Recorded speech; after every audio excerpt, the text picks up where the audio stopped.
Before we begin, a quick note. This video is for historical and educational purposes only. We are exploring the deep past through science, not providing any form of survival instruction. With that said, let's journey back into a time so distant it almost defies imagination to uncover a story etched not in stone tablets, but in the very code of our DNA. Let's talk about a very, very bad day that lasted over 100,000 years. Picture this. Forget everything you know about recorded history, the rise and fall of empires, the building of pyramids, the invention of writing. All of that is just a blink of an eye compared to the era we're about to explore. We need to rewind the clock, not by centuries or even millennia, but by nearly 1,000,000 years. Around 900,000 years ago, long before you or I, or even our species, Homo sapiens, walked the earth, something cataclysmic happened to our ancestors. These weren't modern humans. They were likely a species known as Homo heidelbergensis, or perhaps a common ancestor we share with them and the Neanderthals. They were intelligent, capable tool users, spread across parts of Africa and Eurasia. They were, by all accounts, a successful lineage. But the world they knew was about to change in the most brutal way imaginable. This wasn't a singular explosive event, not a giant meteor or a supervolcano blotting out the sun in an instant. It was something more insidious, a creeping, relentless pressure that squeezed the life from their world. The culprit, scientists now believe, was a dramatic and prolonged period of global cooling. This wasn't just a bad winter, it was a fundamental shift in the planet's climate system, known as the early Middle Pleistocene transition. Glaciers, vast sheets of ice miles thick, began to advance from the poles, locking up immense quantities of the world's water. Sea levels plummeted. The familiar, life-giving rains our ancestors depended on became erratic, then failed altogether. Lush woodlands and savannas withered, turning into vast, inhospitable deserts. The world that had sustained them for eons was vanishing before their eyes. For these early humans, this meant starvation on an unimaginable scale. The herds of large animals they hunted migrated away or died off. The edible plants they gathered became scarce and unreliable. Water sources dried up. Every single day became a desperate struggle for the most basic necessities. Our family tree wasn't just pruned, it was nearly chopped down to the stump. For decades, this event was a ghost in our fossil record, a mysterious gap where evidence of our ancestors seemed to just disappear. But the real proof wasn't in the ground, it was hidden inside of us. Using a powerful new statistical method, scientists analyzed the genomes of over 3,000 modern people from diverse African and non-African populations. They were looking for the echoes of the past in our shared genetic code, and they found it. Genetic research now tells us that the population of breeding human ancestors collapsed to a group of perhaps 1,180 individuals. Let that number sink in. 1,280 breeding individuals. That's not the total population, which might have been slightly larger, but the core group capable of passing on their genes to the next generation. For our entire lineage, across an entire planet, that's not a town. It's not even a large village. It's a number so small it's statistically precarious.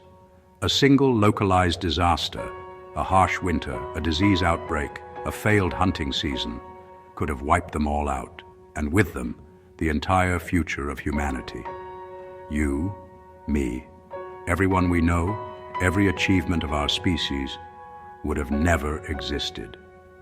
To put it in a modern context, it's smaller than the passenger list of a single jumbo jet. Imagine if the fate of our species rested entirely on the people aboard one flight from New York to London. That was the reality for our ancestors. For context, that's a population size we associate today with critically endangered species on the brink. There are more mountain gorillas, more giant pandas, more Sumatran tigers alive today than there were breeding members of our own lineage during this terrifying period. We were, in every sense of the word, an endangered species. And here's the truly mind-bending part. They didn't just bounce back.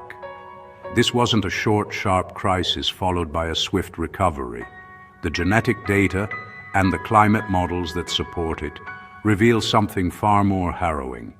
This tiny, fragile group of survivors clung to existence for roughly 117,000 years. Let that duration wash over you. 117,000 years. Generation after generation after generation, born into a world of scarcity and peril, with the flame of our ancestry flickering like a candle in a hurricane. To give that timescale some perspective, that's longer than all of recorded human history. The entire span from the first Sumerian clay tablets to the smartphone in your pocket is about 5,000 years. This period of near extinction lasted more than 23 times longer than that. It's a stretch of time so vast, it's almost impossible for our minds, accustomed to thinking in terms of days and years, to truly comprehend. Think about the endurance, the sheer stubborn will to live that represents. Imagine the knowledge that had to be passed down, the stories told around a fire, not just for entertainment, but for survival. Which plants were poison, which held water. How to track the last remaining animals across a barren landscape. How to make tools not from abundant high-quality stone, but from whatever scarce material could be found. This wasn't just physical survival, it was a cultural marathon. The genetic evidence is stark. The collapse was so severe that about 98.7% of our ancestral population was simply gone, wiped from the face of the earth. Think of it as a great library of human genetic diversity, with countless volumes containing unique adaptations and possibilities being burned to the ground. Only a handful of books were pulled from the fire. The genetic diversity that was lost in this event is gone forever. We are all descended from the survivors, the 1.3% who made it through. But then, around 813,000 years ago, something changed. The climate began to shift again. The relentless cold eased its grip. The rains slowly began to return. The glaciers retreated. And with the changing environment came opportunity. The mastery of fire, which some researchers believe became more controlled and widespread during this period, would have been a game changer. It provided not just warmth against the cold nights, but a way to cook food, making it safer and more nutritious. It created a social hub, a place of safety from predators, a focal point for community. The population began to grow again, slowly at first, then with gathering momentum. This recovery, this explosion of life from the brink of annihilation, may have had a profound evolutionary consequence. Some scientists theorize that this very bottleneck and the subsequent recovery might have been the catalyst for a major event in human evolution, the speciation event that led to the last common ancestor of Denisovans, Neanderthals, and US Homo sapiens.